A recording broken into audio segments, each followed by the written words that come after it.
ಗೌರವಾನ್ವಿತ ರಾಷ್ಟ್ರಪತಿಗಳು, ಭಾರತ ಸರ್ಕಾರ, ರಾಷ್ಟ್ರಪತಿ ಭವನ ನವದೆಹಲಿ, ಜಿಲ್ಲಾಧಿಕಾರಿಗಳಿಗೆ ಬಳ್ಳಾರಿ ಇವರ ಮುಖಾಂತರ ವಿಷಯ ಸಂವಿಧಾನ ಶಿಲ್ಪಿ ಭಾರತ ರತ್ನ ಡಾಕ್ಟರ್ ಬಾಬಾ ಸಾಹೇಬ್ ಅಂಬೇಡ್ಕರ್ ಅವರ ಕುರಿತು ಹಗುರವಾಗಿ ಮಾತನಾಡಿರುವ ಕೇಂದ್ರ ಗೃಹ ಸಚಿವ ಶ್ರೀ ಅಮಿತ್ ಶಾ ಇವರನ್ನು ಸಚಿವ ಸಂಪುಟದಿಂದ ವಜಾಗೊಳಿಸಿ ದೇಶದ ಜನತೆಗೆ ಕ್ಷಮೆ ಕೇಳುವ ಕುರಿತು ಮಾನ್ಯರೇ, ಭಾರತ ಸಂವಿಧಾನ ಜಾರಿಯಾಗಿ 75 ವರ್ಷಗಳು ಗಡಿಸಿದ ಸಂದರ್ಭದಲ್ಲಿ ವಿರೋಧ ಪಕ್ಷಗಳ ಒತ್ತಾಯಕ್ಕೆ ಮಣಿದು ಸಂಸತ್ತಿನ ಉಭಯ ಸದನಗಳಲ್ಲಿ ಸಂವಿಧಾನ ಕುರಿತು ಚರ್ಚೆ ನಡೆಯುತ್ತಿರುವ ಸಂದರ್ಭದಲ್ಲಿ ರಾಜ್ಯಸಭೆಯಲ್ಲಿ ಕೇಂದ್ರದ ಗೃಹ ಸಚಿವರಾದ ಶ್ರೀ ಅಮಿತ್ ಶಾ ಇವರು ಸಂವಿಧಾನ ಶಿಲ್ಪಿ ಭಾರತ ರತ್ನ ಡಾಕ್ಟರ್ ಬಾಬಾ ಸಾಹೇಬ್ ಅಂಬೇಡ್ಕರ್ ಅವರ ಕುರಿತಾಗಿ ಸದನವನ್ನು ಉದ್ದೇಶಿಸಿ ಅಂಬೇಡ್ಕರ್ ಅಂಬೇಡ್ಕರ್ ಅಂಬೇಡ್ಕರ್ ಅಂಬೇಡ್ಕರ್ ಅನ್ನೋದು ವ್ಯಸನವಾಗಿದೆ.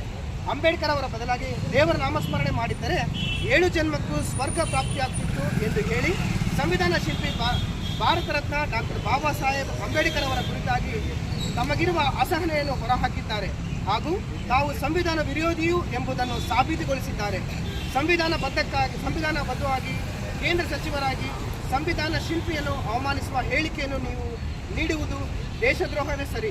ಇಂತಹ ವ್ಯಕ್ತಿ ಕೇಂದ್ರ ಸಚಿವರಾಗಲು ಅನರ್ಹರಾಗಿದ್ದು ಈ ಕೂಡಲೇ ತಾವು ಅವರನ್ನು ಸಚಿವ ಸಂಪುಟದಿಂದ ವಜಾಗೊಳಿಸಬೇಕು ಹಾಗೂ ಪ್ರಾಯಶ್ಚಿತ್ತವಾಗಿ ಕೇಂದ್ರದ ಗೃಹ ಸಚಿವರಾಗಿ ಶ್ರೀ ಅಮಿತ್ ಶಾ ಇವರು ದೇಶದ ಸಮಸ್ತ ಜನತೆಗೆ ಕ್ಷಮೆ ಕೋರಬೇಕೆಂದು ಭೀಮವಾದ ದಲಿತ ಸಂಘರ್ಷ ಸಮಿತಿ ತಮ್ಮಲ್ಲಿ ಒತ್ತಾಯಿಸುತ್ತದೆ. ಜೈ ಭೀಮ್, ಜೈ ಸಂವಿಧಾನ.